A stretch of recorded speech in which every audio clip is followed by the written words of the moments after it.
the new culottes outfit my mama bought me before I flew from Mississippi to the Big Apple. It's a shirtwaist little number with a red and white striped bodice and a medium blue skirt appliqued with an anchor, just in case the color scheme isn't enough of a patriotic giveaway. Oh, you see that opening soon banner across the window of that place on the corner? It's really important that I speak to the lady inside there, talking to all those hard hats, waiting to work around her. Shit, I'm so sorry. I had That's something in my mouth. That's okay. All right. Okay, can you hit your center spot just one more time? Yeah. I'm going to redo the tape of this, so give me a Okay. That's that. Great. I'm going to still. Okay. And I'm looking for this. Okay. Okay, go ahead and take yours. Okay. Ready? Uh-huh. Okay. 5, 4, 3. I'm gonna go. Hello, everyone. It's 1976. I'm 20 years old, and I'm in New York City. You know, in Mississippi, where I'm from, girls my age, 20, are just looking for husbands. I'm just looking for this. And I'm wearing this. It's the new culottes outfit my mama bought me before I flew from Mississippi to the Big Apple. It's a shirtwaist little number with a red and white striped bodice and a medium blue skirt appliqued with an anchor, just in case the color scheme isn't enough of a patriotic giveaway. You see that opening soon banner across the window of that place on the corner? It's really important that I speak to the lady inside working and talking with all those hard hats around her. Yoo-hoo! Hello! And I just sail right in like one of those foreign ships docked out on the Hudson River for New York City's upcoming bicentennial celebration. Will it open? And I hear the European accent immediately. No idea which country. But it doesn't matter. This lady is not native. And neither am I. That is what I love so much about New York. Everybody's from somewhere else. I know you're not open, but I saw your sign. And I was wondering if you were hiring. See, I just live around the corner, and I thought this would be the perfect place to get a job. You know, since I just live around the corner. Redundant, I know, but she is, after all, foreign. What experience do you have? Oh, well, I served people over the counter when I worked at McDonald's when I was in college. I just graduated. Really? What did you study? This is so far the longest job interview I've had since arriving in the city. I am so eager to keep it going. I forget all about telling the truth about my acting aspirations. Theater, I'm gonna study acting here. Hopefully get a job on Broadway. Shh. I think she said shit, but I'm not sure. You have never waitressed? No, not per se, but I am familiar with making coffee and stocking cups and napkins and working a cash register, and I learned stuff really fast. You worked at McDonald's, why don't you work there? The interview has taken a sudden turn and not in a good direction. I have no planned interview pattern, and I'm not all that quick on my feet yet, so I just tell the truth. They said I'm overqualified. Overqualified? They said I'm overqualified to work there because I have a college degree. But do you think you're qualified to work here? Okay, well, the fact of the matter is I know I'm not qualified to work anywhere, except on the stage. But I haven't met any producers yet. I haven't even been to any auditions yet. Oh, I'm stymied. Oh, and sweat's starting to trickle down the back of my pantyhose, which makes me even more desperate. And since I don't know what to do next, I just fall to one knee in front of her in my new sailor outfit and beg. Look, a month ago I was in college in Mississippi. Now I'm in New York City with a roommate and the rent's due in a week. I need a job. I know I'm not experienced as a waitress, but I work hard and I can learn. I just need to make my way. See, I just need a job to pay my own way. I can't call home for help. You know, just one immigrant appealing to another. Get up off the floor, it's dirty.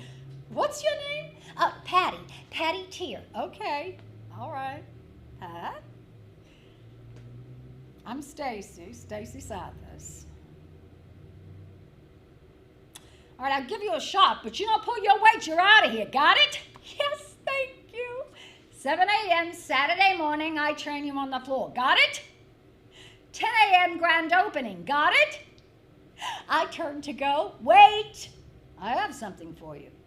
She goes in the back and returns with an application form. Yeah, fill that out and bring it with you on Saturday. Got it?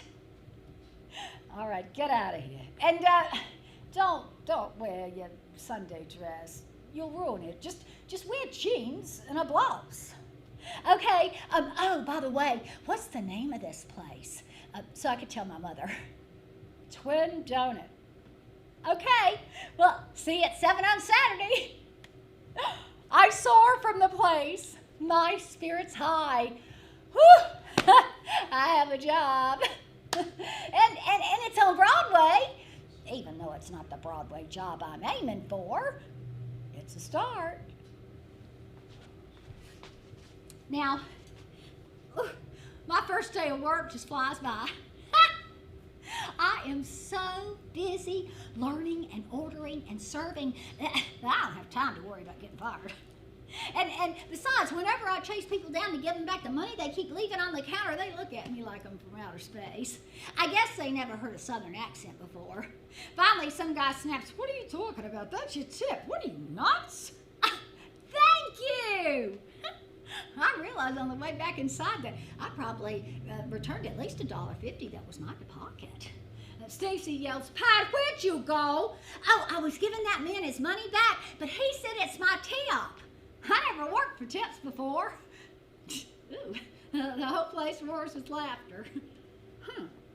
I think I got him. Now, I like Stacy, but she scares me. Oh, she's not mean, but she is the boss. And I mean that literally. See, that first day, I thought she worked for somebody else. But nope. She owns this franchise of the Twin Donut. Yeah, it's her Greek American dream. And she works like her life depends on the donut shop because it does. Oh, boy, she's fast. She swipes and wipes and orders and serves and makes change and talks so fast. It's all I can do to keep up with her. She also makes that sound a lot. But she keeps letting me come back day after day. Oh, the other waitress on staff is Molly, who takes the train in from Yonkers and has family in the Carolinas. Oh, she's really pretty. Her skin is the color of a Hershey's milk chocolate bar. And she could be anywhere from 25 to 40, I can't tell. But she knows the waitressing game inside and out. And she's teaching me the ropes. Besides, also, whenever she senses I'm a little homesick, she brings me leftovers from her Sunday dinner, black-eyed peas, greens with ham hock, cornbread. Now, I work the 5:30 to 2 shift because I live so close. We open right at 6 a.m. sharp, so from 6 to 7, I'm on my own with the help of Patty the grill cook and George the donut baker until Molly comes on at 7. Now, George works the graveyard shift, frying and icing the donuts for the next day. He's from Greece and speaks no English, so we pantomime a lot. Patty reminds me of an aging former boxer.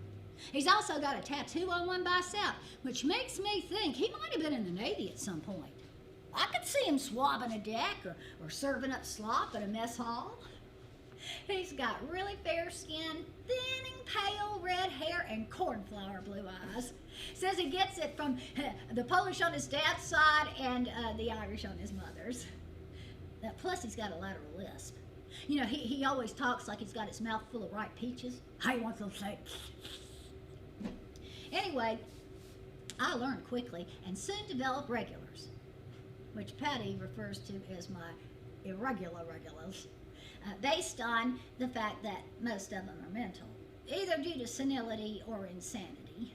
But now, you take Johnny, the accordion player that serenades passersby out on Broadway. Well, he's not mentally defective by any means. Well, except when he's 3 sheets to the wind and belligerent. Good strong coffee is his hangover cure most days. But he's got this shiny little red accordion, and he plays the hell out of her. I mean, everything from gospel hymns to the Beatles. He makes a pretty penny by his on the couch. He always takes his coffee at the first stool by the door along the wall. Now, one day I noticed him hanging out by the door until that stool opens up. When he finally sits down, I asked him how come he didn't just take the next seat over. He peers up at me through bloodshot aquamarine eyes. Always got a wall at my back. Why? Why not? One day we're talking about working for a living, and Johnny tells me that he's retired. From what? I was a hobo for 30 years. A hobo? How could a hobo be retired? I didn't even think hobos worked. Ha! Hobos work their butts off. You think it's easy to catch a ride on the rail to get from place to place? Hobos work hard. Not many can do it, but I did it for over 30 years, and I've seen every inch of this country from coast to coast and border to border. Well, when did you retire? 5 years ago. Then I asked him how old he is. What's it to you? Nothing, I'm just curious is all. He takes a long drag off his lucky strike and takes his good sweet time coughing up the information too. I'm 57. 57? He looks at least 70 to me. I mean, his face is all weathered and his short-cropped hair is white as snow. Well, how'd you become a hobo? He looks me up and down. Well, I had no aspirations as a young man to do anything other than see the country. So, I headed out hitching rides. But people and cars can be dangerous. Besides, it takes too long. I ended up in Chicago one winter and I could not get a ride out of town for love nor money. I decided I wanted a new mode of transportation. I wanted to be somewhere warm and fast. So I headed over to the train yard and I hung out there listening to hobos talking about freights headed south. And I followed a fella catching a rail, and he made it real clear to me that he was not looking for a buddy. And I made it crystal clear to him that neither was I. I was just looking for sunshine and sand. Did you have your accordion then? No, she came along later. Some no-good drunk broke my banjo over my head in a fight on a freight outside of Omaha. By the time I got to Kansas City, I was so lonesome for music, I took a job shoveling horse shit in people's gardens just to make me some money. And then I bought this pretty girl at a pawn shop there, and she has been my buddy ever since. Did you name her? None of your beeswax. I got too close. But another time I asked him, do you always sleep on the street? Of course not. Are you out of your mind? Well, where do you live? In places I pay for. Well, so you did pretty well. I got no complaints. And really, he didn't. Now, I meet Shirley one morning when I overhear her telling Patty all about making shrimp gumbo. Now you get you a mess of fresh shrimp. Oh, they don't stink not one bit when they fresh. They almost sweet smelling, in fact. But if they do stink, you want to get rid of them right away, 'cause they will make you sicker than a dog. Maybe even kill you. Oh, but sure, for sure and certain, make you wish you was dead. Then you got to chop up your vegetables. Now, some people don't like to use okra in their gumbo, but that's how my mama made it. And I like to use it too, on account of the cool of the okra cuts through the heat of the spice just enough so she sure to want another bowl. But getting the roux just exactly right is the most important part of the process. You got to get it thick enough and dark enough so that when you add all the other ingredients, it'll thicken up just right. Because there's nothing worse than a too thin gumbo. I tell Patty I hope he's writing this down. He just looks at me and says, "Nuts, that's in the belfry." I look back at the woman. He's right.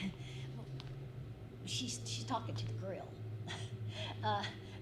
But dirty fingernails and sunburn and other signs reveal that living on the streets has taken its toll, but the woman herself is magnificent. I mean, her dark auburn hair is cut short, and she's big. I don't know, maybe 6 feet, and heavy set, 250 pounds or so. And her face possesses the same innocence of a baby doll I once had as a child. But instead of the blank-eyed stare of my baby doll, her dark blue eyes gleam violet, a mixture of curiosity and madness. She's my kind of girl. Excuse me, that recipe sounds delicious. My mother makes her gumbo that way too. What's your name? Shirley. I'm Shirley. This is real good coffee you got here. Yeah, it is. Would you like a refill? No, I paid. I paid. No. I know that you did. It's just that we give free refills here. I was just wondering if you'd like some more. No, I'm good with what I got right here, thank you. I detect a Southern accent. See, Southerners can always hear each other. Shirley, where are you from? Well, I was born in Germany, and I lived there most of my life, and become a doctor, real famous like for back then. Well, I knew everybody. I knew Hitler. But when he come to power, I had to get away from there, away from him especially. So I got me a ship all the way to Argentina where I got me a whole new face. Just in case if he caught up with me, he wouldn't recognize me, And then we all heard he died by his own hand, but he hadn't. No, not at all. And then he did come looking for me. He sure did. All the way to Argentina, and he found me. Only he didn't know it was me on account of my new face. and then one day we were talking, and he says to me that he needs to get a new face like mine. Only he didn't know that, And he asked me if I can help him find a doctor to do it for him. And before I could help myself, I says, "Well, I could do it." And he says, "Are you a doctor?" And then I thought, "Oh no, he might recognize me after all." And I says, "No." And I got a bus all the way up here to this place. And now I'm drinking coffee. And this is real good coffee too.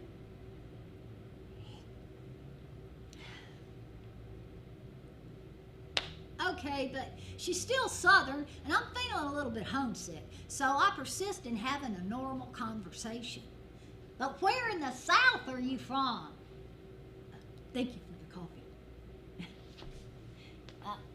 She's had enough of me, obviously, and as she approaches the door, I notice she's left some bills on the counter, and as is my wont to do, I grab them and run over to her. "Shirley, don't forget your money." She glances at the money in my hand and then looks at me like I'm the one that's nuts. "No, that's for you." She leaves a $2 tip for a 50-cent cup of coffee. Crazy, maybe. Generous, definitely. Now, my breakfast rushes consist of waiting on similar types.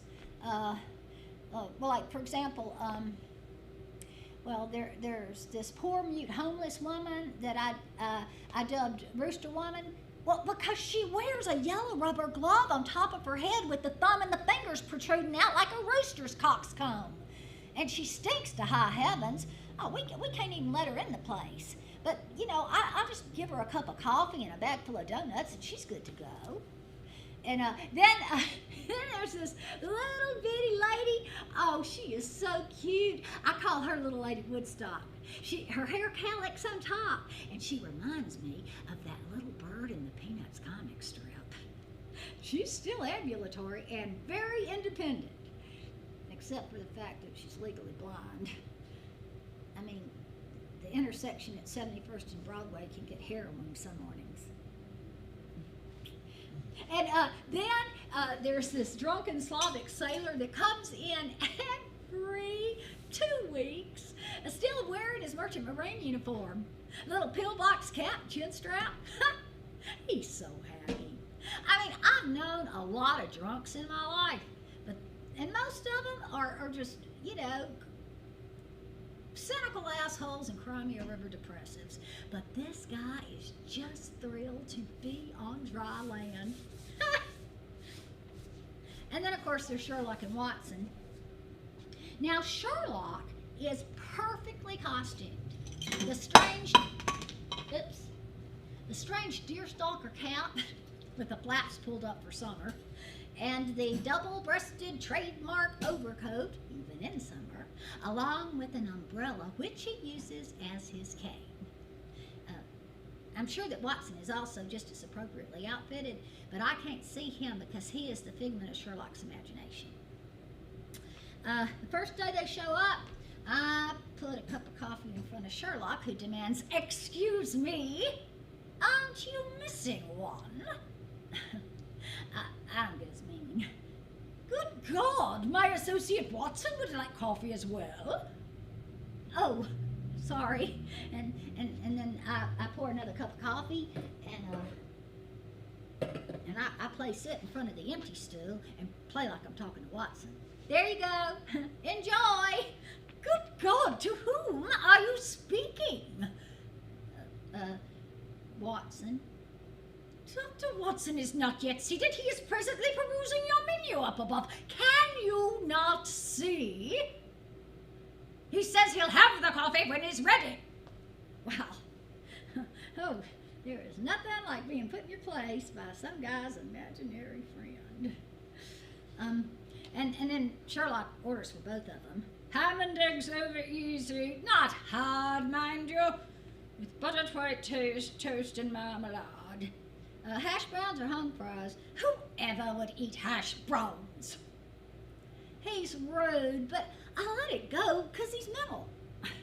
And then Patty and I just stand by and watch as Sherlock first eats his breakfast and then seamlessly switches plates so he can devour Watson's, the entire time indulging in a one-sided conversation that only makes sense to them. Him.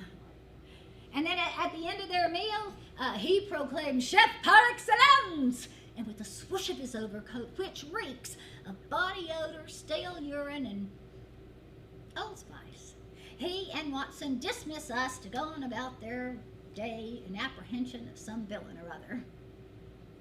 He always leaves $20 for the food and the tip. And there's always the one guy that the fates send every day just to show me how far from perfect I am. This guy shows up as the retired wardrobe director of Merv Griffin's show. Oh, he's very normal indeed, and also very honest and full of friendly advice, whether you ask for it or not. You know, people in movies and television are looking for perfect. If I were you, I would get those warts removed from your face. What warts? He points to a cheek. These are not warts, they're moles. Beauty marks, thank you very much. They look like warts to me. But Robert Redford has these same 3 moles on his cheek. Yes, but he's Robert Redford. And you're not.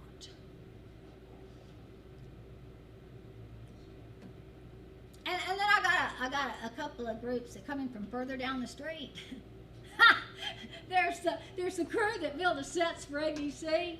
A bunch of loud, brash guys giving the jokes and laughter. And then there's these 3 cooks from the Hunan restaurant, and only one of them ever speaks. He always orders 3 regular coffees, and for those that don't know, that's with cream and 2 sugars. And then they all silently point to their choice of donut. And they always sit at the end of the section nearest to the takeout, and they just sit there silently, sipping their coffee and eating, and never saying a word. I mean, not a word, not to each other or to anyone else. and then when they finish, they take turns leaving a $1 tip for the 3 of them, and then silently wave goodbye on their way out the door. They actually calm me down some days. Enter the shoe salesman from the Florsheim shoe shop on 72nd. Now, this guy thinks we've got a whole lot in common. Since when his son was in basic training, married a little redneck tot from Biloxi, Mississippi. Oh, he loves telling me how stupid rednecks are based on his daughter-in-law. Of course, I always ignore his offensiveness, because what he doesn't seem to understand is that redneck is an attitude, not a class. I mean, in my view and experience, he's a lot more redneck than his daughter-in-law could ever be. Anyway, one morning, what's his name? Florsheim and one of his cohorts show up during the middle of a really busy breakfast rush. I mean, it's well after 10, and my cooks and the crew guys are having their morning coffee breaks. The place is packed. See, it's getting close to the 4th of July bicentennial celebration, so there's hardly any seats. The grill area is obviously too hot. So they turn their attention over to my section by the takeout. Would y'all like something to go? No, kid, listen. We want to sit down, but there's no seats. Oh, sure there are. There's 2 right here. And I point to a couple of seats next to one of the cooks. Yeah, but Larry, Curly, and Mo are sitting there. I can't believe my ears. I thought I left remarks like that back in the South. Anyway, I ignore his Three Stooges comment and walk over to top up one of my customers' coffees. He follows me. Hey, kid, did you hear me? Yes. So? So, like I said, there's 2 seats right there. Yeah, but we don't want to sit next to the chinks. Just tell them to move over one, will you? You know, there's this thing that comes up in me sometimes that I just have no inclination to repress. I get it from my big mama. So I stand back, pot in hand, and I say, you know what, I don't see any chinks in here, except maybe for the ones in your character. And just so we're clear, there's no stooges here either, except perhaps for you and your pal there. Hey, you can't talk to me like that. Oh, really? Yes, really? Oh, yes, I can. You see that sign up there? And I point to the sign above the coffee makers next to the clock that states in big, bright, red capital letters, "We reserve the right to refuse service to anyone." I'm refusing to serve you, so you can take your racist name-calling out of here and go get your coffee elsewhere. Oh, he turns red, starts yelling, "I want to see the manager. You get me the manager right now, you little redneck bitch." And that's when the crew guys get up. Hey! Everybody just calm down. Stacy!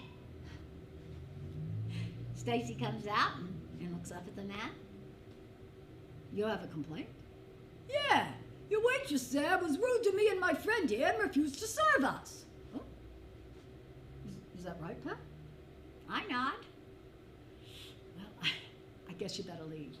Because if Pat refused to serve you, there must be a good reason. She never refuses anyone. So go ahead, take a hike. Hey, but I'm the customer here. Not my customer, you're not.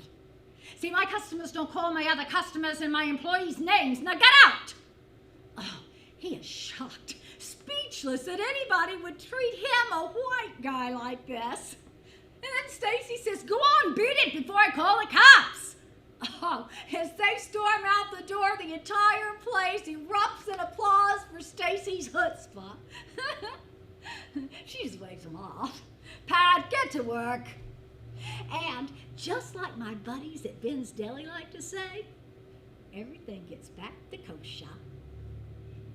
Now, Ben and Saul are like a couple of Jewish dads to me. Ben is full of jokes and laughter, and Saul's a grouch. But these guys introduced me to celery tonic and pastrami. And Ben's always urging me inside every time they pass by. You want a knish, some kugel, a bagel? I've tried everything that they serve at their deli. Well, except for tongue. There is no way I am ever eating that. Saul grouses, you don't know what you're missing. Tongue is the best part of the cow, so tender. But I just cannot go there. And Ben howls with laughter over how much Saul can gross me out with that tongue business. And my other buddy is Suhail Degali. Now, he's from Beirut and works 18 hours a day with only 1 day off every 2 weeks at the local cigarette store head shop, earning his next year's college tuition. Every day when I get off work, I get an egg salad sandwich to go, and I head over to the head shop and sit down and talk with Suhail while I eat it. He's always complaining that I eat lunch too late, but what he doesn't understand is that, well, I've already had a lot of donuts during the day. I mean, they're there, I'm there, 2 + 2. But eventually, all the knishes and donuts and egg salad and pastrami catches up with me, and my apron starts getting tight. I moved the button over 1/2 inch, and then again, and finally, I just have to ask Stacy for a new apron. Why, you tear it? No, I outgrew it. Outgrew it? What outgrew? It won't fit anymore. Ooh, you got fat? What? You eating the donuts? Oh my God. Oh my God, you are. You're eating the donuts? And then she just does this head shaking thing, like she's trying to get rid of some marbles clattering around in there. And well, how many? How many donuts a day are you eating? I don't know, 3, maybe 5. 5? 5 donuts a day? Do you realize it takes 3 days to digest 1 cake donut, and you eat 5? Holy Mother of God, you'll be digesting donuts when you're 50. And then she just does this blowing thing with her mouth like she's a human pressure cooker. This and she stalks inside her office and slams the door. And finally, she comes back and shoves another apron at me. Here, this is the biggest we got. You outgrow this one, you go shopping. Got it? I nod. Meanwhile, no more donuts. And go on a diet. The story of my life. Eat, fat, diet. Shh. Now, my girlfriend and roommate, Gravy, picks up the mid-morning to evening shift at the Twin Donut. Gravy's back-throated Delta speech sounds like the bleating of a sheep in distress. Scrambled with bacon, raw toast, no butter. Eggs over easy, home fries, no toast. One day, as I'm navigating my irregulars, Gravy bleats my name repeatedly. Patty! Patty! Patty Tears! What? Gravy? God, can't you see how busy I am with Sherlock and Watson? They have been all over me since he walked in the door. Eddie, Shirley's here. Sure enough, Shirley is here. She's wearing a white shorts and tunic outfit covered in big oversized red polka dots. And on her head, she's sporting a white plastic planter's pot with a lid like a hat. And she's adorned it with several very large, bright red stick-on bows. And in addition to her outfit, every inch of her, her legs, her arms, her hair, her face is spray painted red. Wow! Whew! Hey there, Shirley. Wow, and you're all dressed up today. What's the occasion? You going to a party? No. I was feeling down, kind of. My heart was exploding inside me, and it made me sad, sad like. And so I decided I ought to cheer myself up a bit. So I put on my reds. Oh, see, red's a gay color, happy like. So I just put on my reds to feel better's all. Mm-hmm. Oh, well, you look happy, really festive. But do you feel better? No, but my spirits are higher. Mm-hmm. Can I get a donut now? Gravy shoves me aside. Of course you can, Shirley. And would you like a strawberry donut to match your outfit? No, I would just have that cruller right there if you don't mind. And then when she tries to pay, Gravy refuses her. No, Shirley, this is on us today, and we sure hope you feel better soon. When she starts to leave, I ask her, hey, where'd you get the paint? Oh, I got it next door, and Johnny painted me. I think he did a real good job. Yeah, he sure did. And then I go find him. He's hungover. What in the hell were you thinking? You could have blinded her. I told her to keep her eyes shut while I sprayed, and to let me alone and go get me some coffee. Ooh, my head hurts. I also noticed he's got some red paint on his face, and I wonder if he remembered to close his own damn eyes. Shh.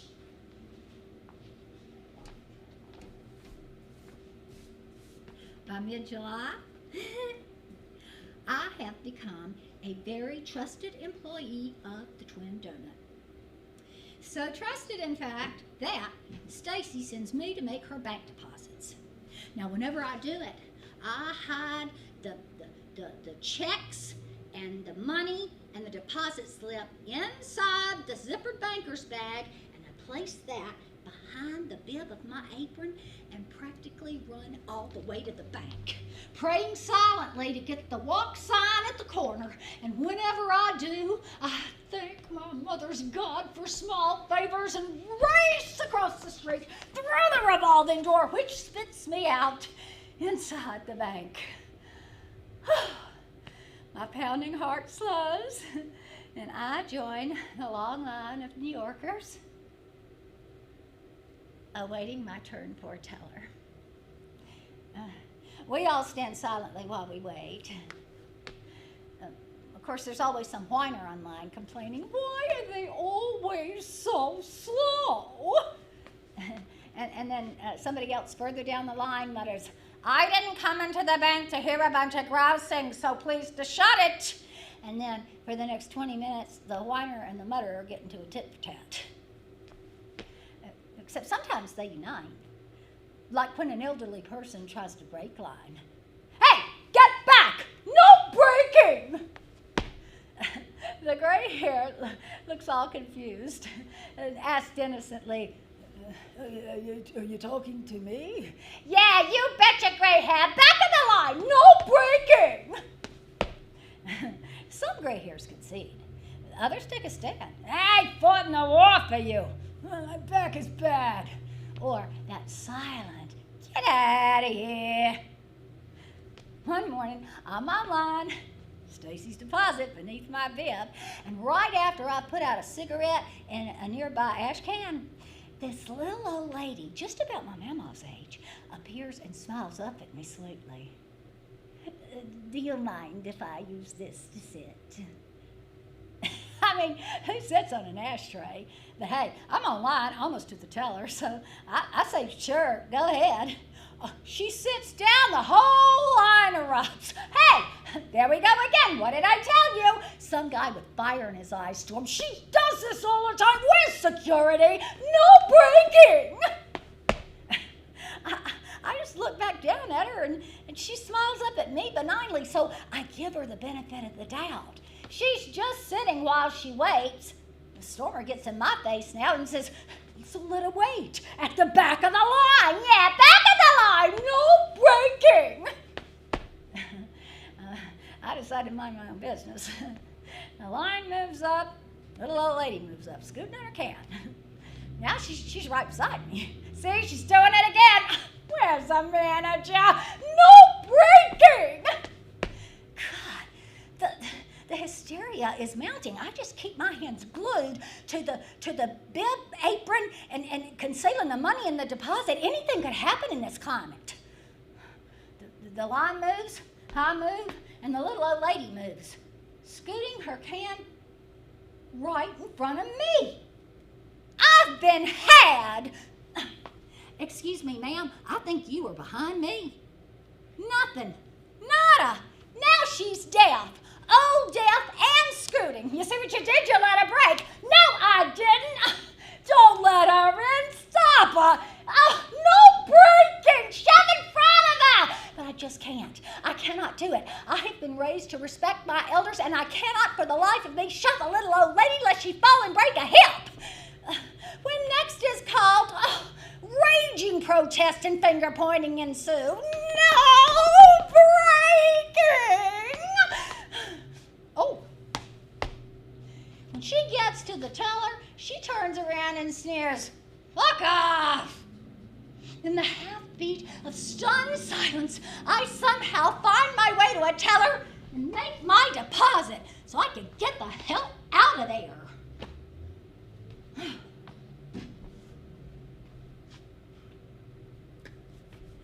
My friend Richard tells me all about this audition at the Equity Alliance Theater.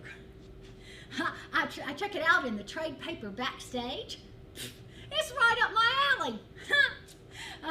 The play takes place in the South, and there's a mother role that fits my description to a T. Now, I'm not union, so I'll have to wait for the other union actors to be seen, but it'll be a great first audition for me, even if I don't get cast.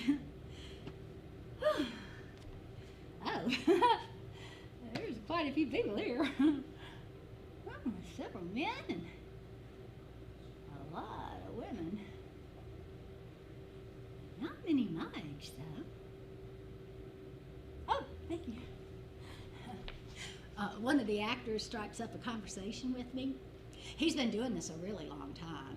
And he says that this is the way most union auditions are conducted, that it's a hurry up and wait kind of thing. And then this actress joins our conversation. Now, she's really nice. And she asked me what part I'm auditioning for. And when I tell her the mother, she says, no kidding, me too. And I just smile. Even though I'm thinking she doesn't stand a snowball's chance in hell of booking the role of a Southern mother. Not with her strong New York accent. But they're both really nice, so we keep chatting. And then they're finally seen and wave goodbye and wish me luck on their way out. By 5 o'clock, there's only 2 of us left. A plump, gray-haired matron and me. The union monitor comes out. You're both signed in, right? The other lady says, I am, but I don't think this young woman is. You're not signed in? No, my friend told me that I have to wait because I'm not union. Oh, okay.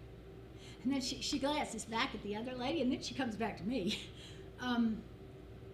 What part are you auditioning for? The mother.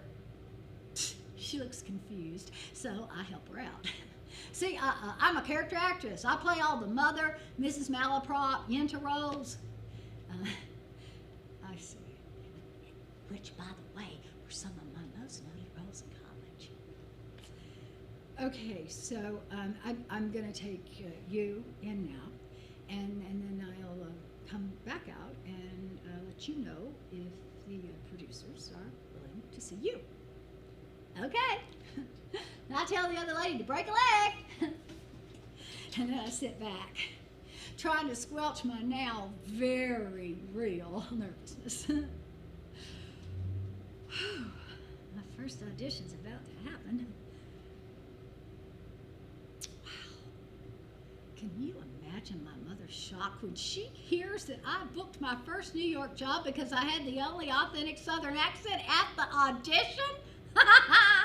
Oh, the other lady comes out, all smiling, and I stand up, all ready to be taken inside. And then the monitor comes out and she says, can you give me a couple of seconds? I still need to speak to the production team. Oh, sure, yeah. And then when she comes back out, she says, you know, the casting directors feel like they've already seen enough people today to know who else they want to see again for the role, so they're not going to be seeing you today. Better luck next time. Oh. And she just disappears behind the door again.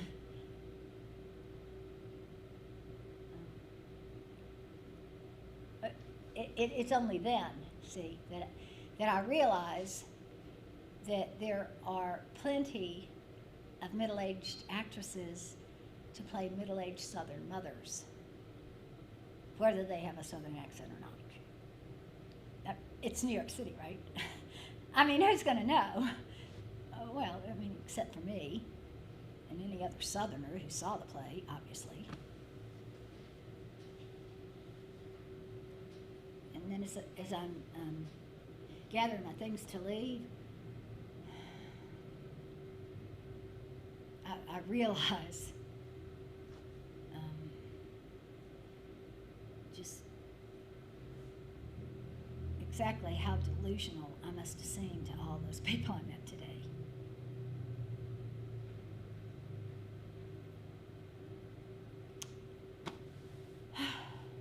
So the first audition.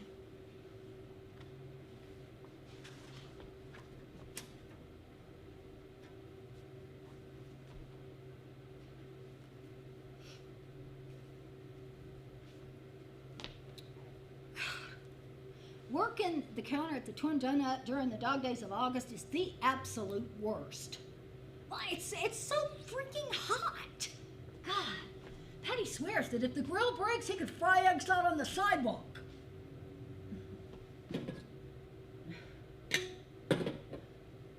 Our local beat cop, Officer Callahan, comes in every morning before beginning his 7 a.m. shift. Patty's always got his breakfast special and coffee waiting for him when he walks in the door. He's a big guy, clearly over 6 feet. His knees kiss the bottom of the counter as he perches not comfortably on that small stool. He's not a talkative guy, but he's also not unfriendly. He's just there for the purpose of eating, and that's what he does. Oh, sure. One morning I'm busy as a bee. It's all I can do. I mean, Molly hasn't come in yet. I mean, it's all I can do to keep up with the rush.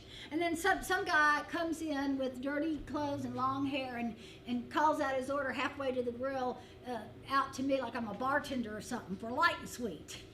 Take a seat, I'll be right with you. I'm not sitting, just give it to me here. Wow, nasty attitude. I just hand over the takeouts to my customer and I say, takeouts over here.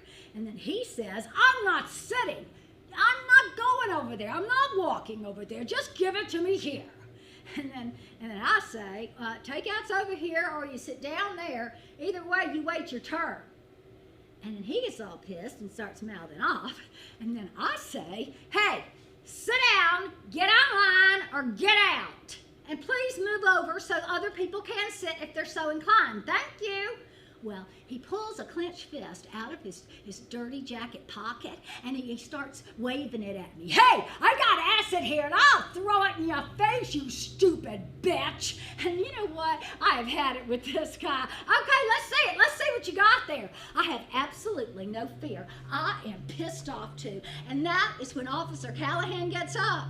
Just up and up and up, and without a word, hauls the hippie up by the scruff of his dirty tweed jacket and literally tosses him out the door. My eyes are as round as my open mouth.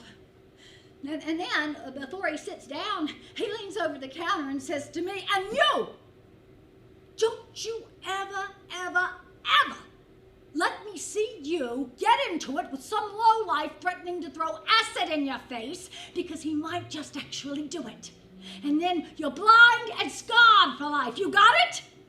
Huh? You got it? I got it.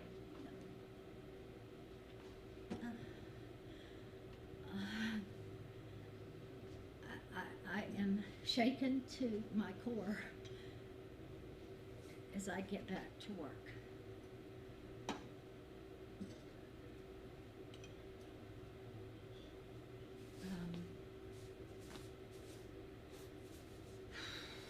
Shirley's over at the takeout for her morning coffee. She calls over to me, oh, you know what, they got wigs just like your hair in all different colors next door. I think the powder pink or the lemon meringue would look really good on you. Thanks, I'll check those out when I get off work. A trio of elderly ladies is seated just to her left. One of them noises her disgust. And Shirley, you know, she notices it, but unaware of the old lady's intent, she says, oh, and you know what? There's a powder blue one that would look real pretty with your complexion. I watch as the old lady turns purple with rage. Why do you let people like that in here? Oh, well, because she pays with the same money you do. See? You got something in common. I have nothing in common with that. She reeks of disease. She's probably contagious. Oh, but that's when I pick up on the sweet, sickening odor. Rotting flesh. It's unmistakable, even if you've never experienced it before. And as Shirley turns to leave, I notice that one of her legs has a gaping wound. It's draining pus. Shirley, what happened to your leg? Oh, it's just lame was all. And she continues outside. I run in the back to get Stacy, who goes outside to speak with her. Stacy says something to her, and then Shirley nods, and so Stacy kneels down to get a closer look. Shirley bends over too to get a better view, more out of curiosity than any concern. And when Stacy stands up, she says something else to Shirley, who nods again. And then Stacy comes back inside. Her lips a thin line of tension. What is it? I don't know. It could be gangrene. And she disappears into her office.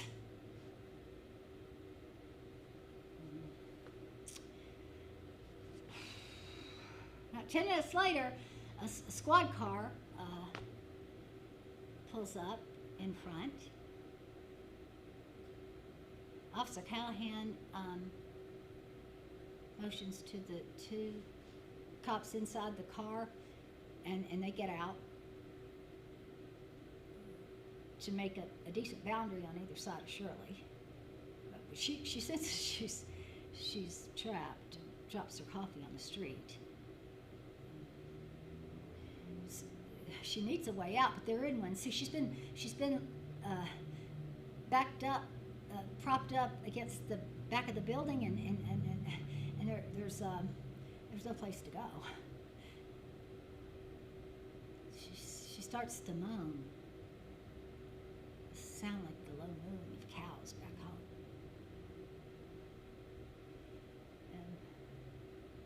Callahan reaches his hand out to her like an officer.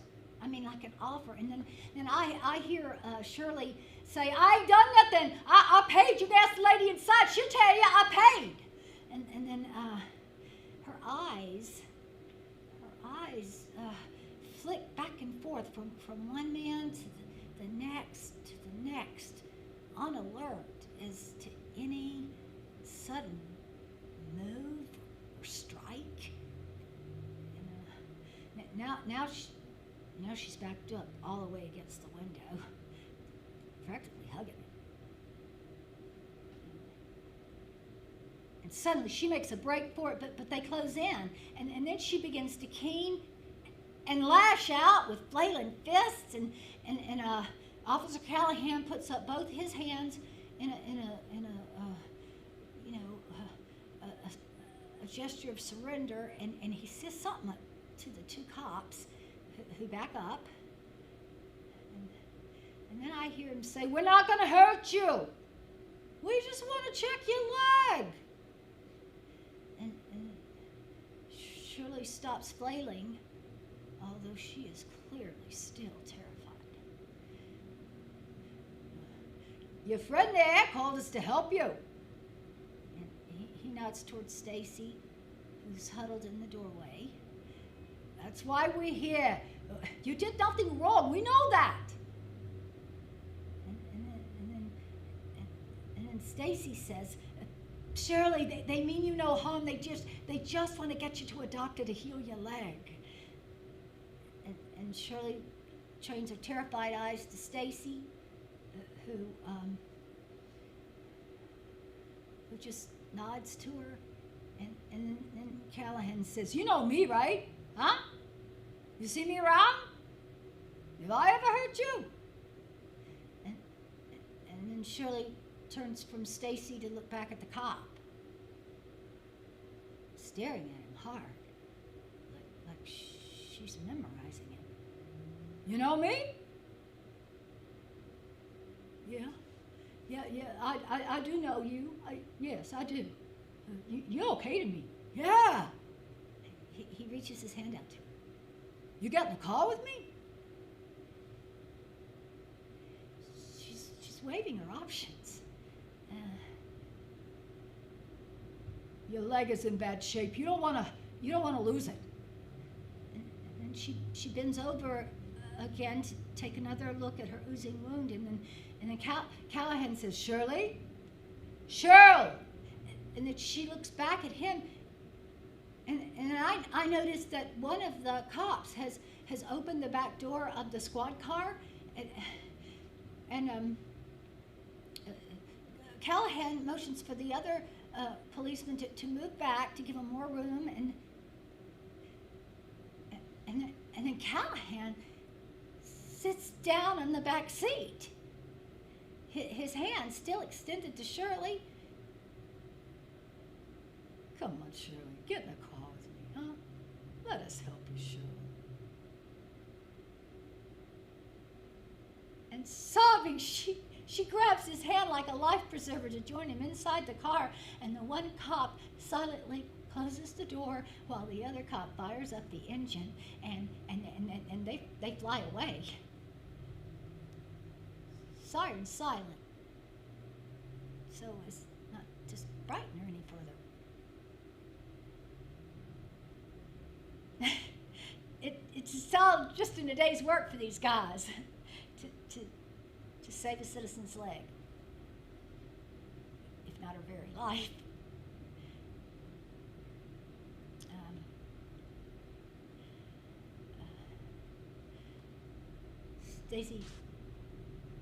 Stacy comes back inside.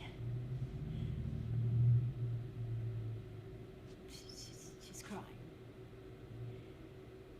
She wipes her face on her apron and says, Pat, get to work.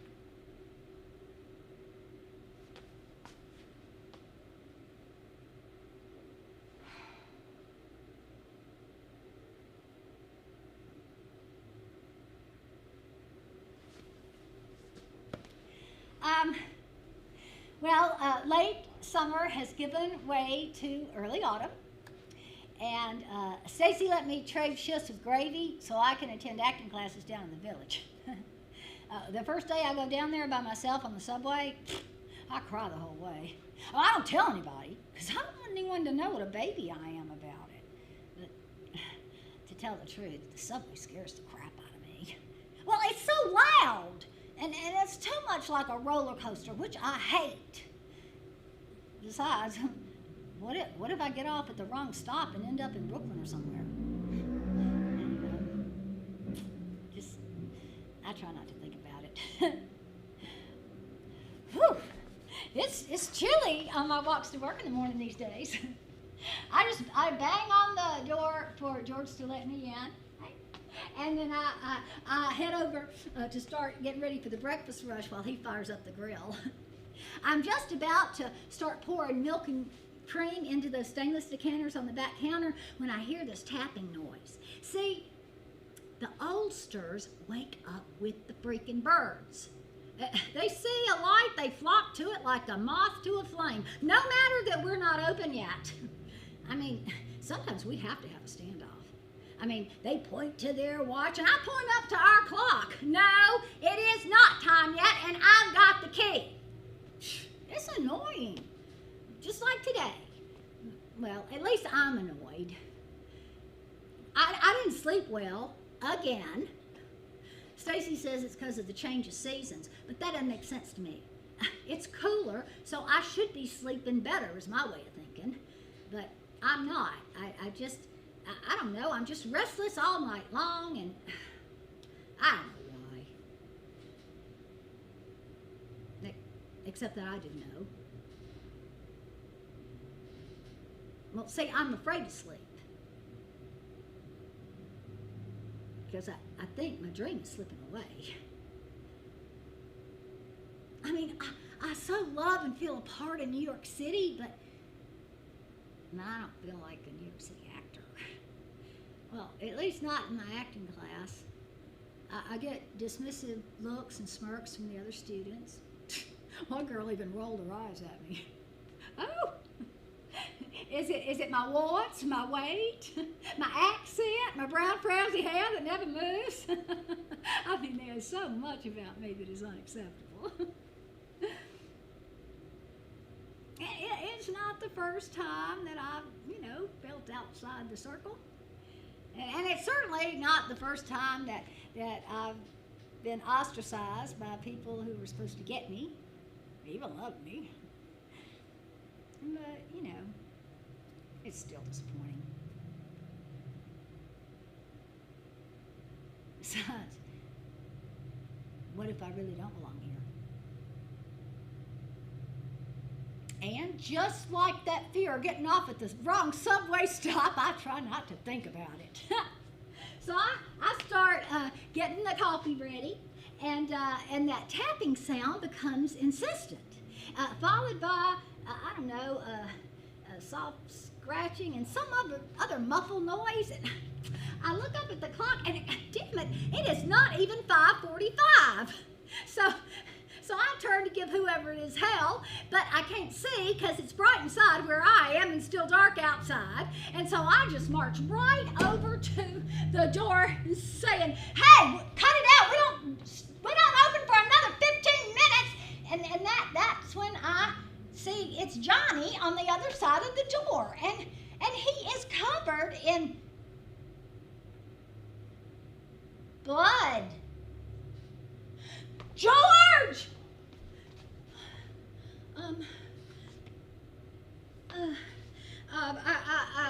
I press a wet, clean dish towel to the deep cut on his head, but he's not just bleeding. One of his eyes is practically hanging out of its socket. I've never seen anything like this in my life, except maybe in a horror movie. Oh, and then I go and I call for the police and an ambulance, and then on my way back to help George with Johnny, I hear Johnny crying that they took her, and I know that he means his accordion, but all I can do all I can do is yell at him. Just hush, Johnny, just hush now. Just calm down and hush. Knowing that I wouldn't be calm if I was in his situation, but I honestly just don't know what else to do. That's just the way we comfort my family. And then finally, the cops and the ambulance arrive.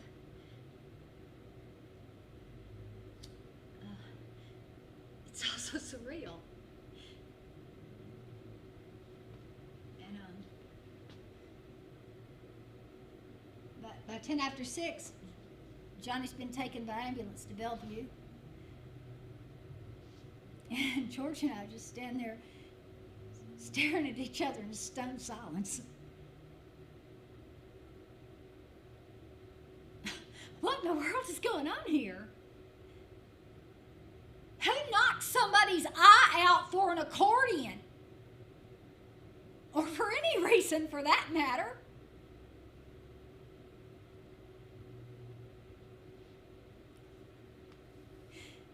On his way out, George pats me on the shoulder and gives me a little smile. That's Greek.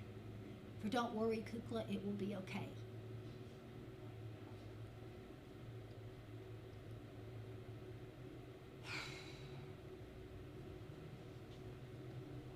And the rest of the day is just business as usual.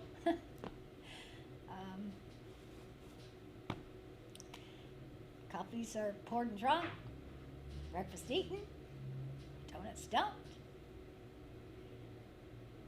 Of course, all I can hear is Johnny's tapping on that glass door, his frantic scratching and his muffled cries for help, which I ignored.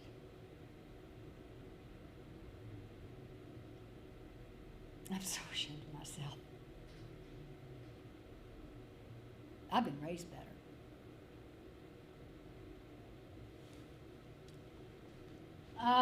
Later in the afternoon, the cops come by to let us know that Johnny did, in fact, lose his eye. And you know what? I don't think he cares about his eye. See, he's more concerned with that accordion. See, that shiny little red accordion is his entire enterprise. Not to mention his best friend. He's shared more with her than he's ever shared with a living soul.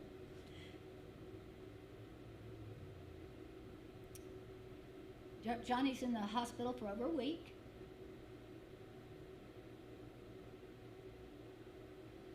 And in the meantime, the weather turns nippy. And I am not at all prepared for the chill. Every time somebody comes through that door by the takeout, a cold rush of air sweeps in, and gone, gone, gone is that goody two-shoes little gidget girl I once was. I complain a lot. And Stacy asks if I'm getting sick, and I say, no, I'm just cold. Because I cannot articulate that I am angry and sad and confused for fear that admitting that will be my own upending.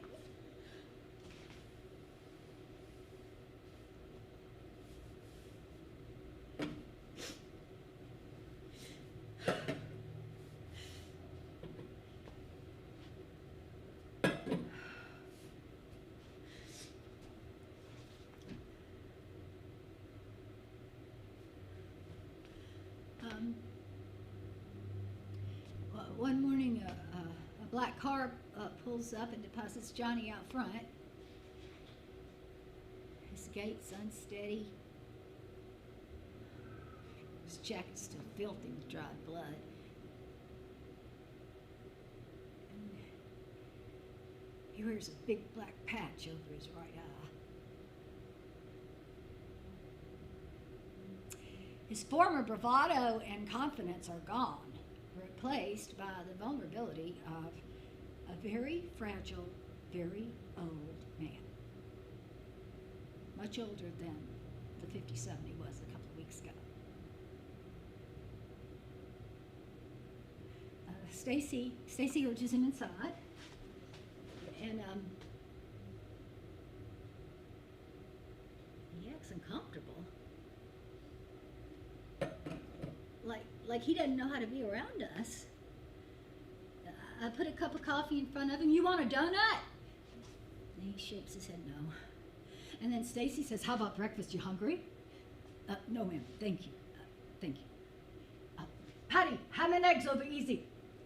No, I can't pay. I have no money. They took it all. Don't worry about it. And then before she could say, "Pat, I get to work." Stacy sits down beside Johnny as he cries over the loss of his accordion. I don't know exactly how it happened. They must have jumped me when I was asleep on the street. See, I wasn't even drunk. I was just asleep on the street. And I fought as hard as I could. But it was all for naught.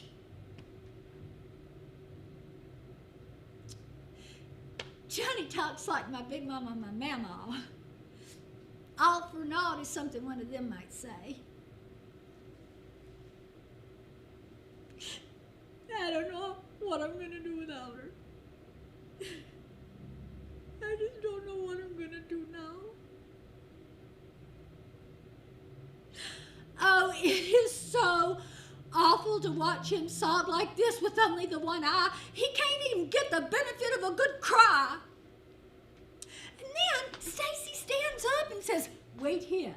Don't leave." And she goes in the back. And then when she comes out, she's lugging this big, blue, beautiful accordion that's much larger than Johnny's old one. And we all just stare at her in shocked silence. She walks right up to him. "Here, take it. It's for you." And when he hadn't moved fast enough, she says, "Johnny, hurry, it's heavy. I might drop it." And he grabs the instrument immediately, holding it securely. I could tell. He's already got a feel for it. Old Blue might become its name. But that's none of my beeswax. And then his face, still in shock, he says, can I try it out?" "Of course." And then he plays the scale, and it is so loud. It is like a polka come to life. And Stacy says, hold it, it's too loud in here. You gotta go play it outside." And then I could tell he's eager to get it to the street. But, uh-oh, her tone changes. "You can play it outside here all day long. You're good for business. You're part of us. But every day at dusk, and I don't care what time, when it starts getting dark, you bring it inside and I lock it up. Got it?" "Yes, ma'am." "And you get drunk, I take it away from you until you sober up. You cannot protect yourself or this accordion if you are drunk. Got it?" He nods. "All right, get out of here." Johnny slips the accordion over his shoulder, and then he grabs Stacy's hand in both of his. "Thank you, Mia. Thank you."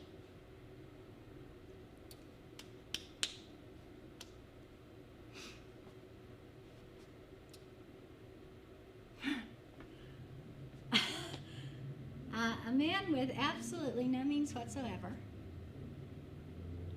has just been gifted an expensive musical instrument just so he can play outside the door of a local diner. I have never heard of anything so crazy in my life. But if the Twin Donuts taught me anything, it's that crazy is relative. Johnny starts to play. Crowd starts to gather. And then, as if summoned by the sound of his accordion, Shirley appears. She drops a bill in his cap and stands with the others to listen. He says something to her. She moves in beside him.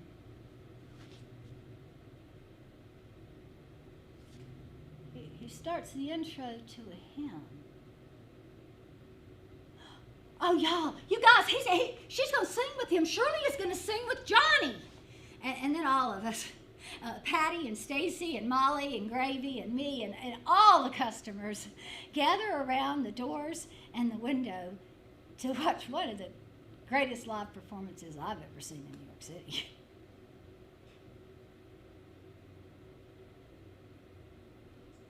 Amazing grace,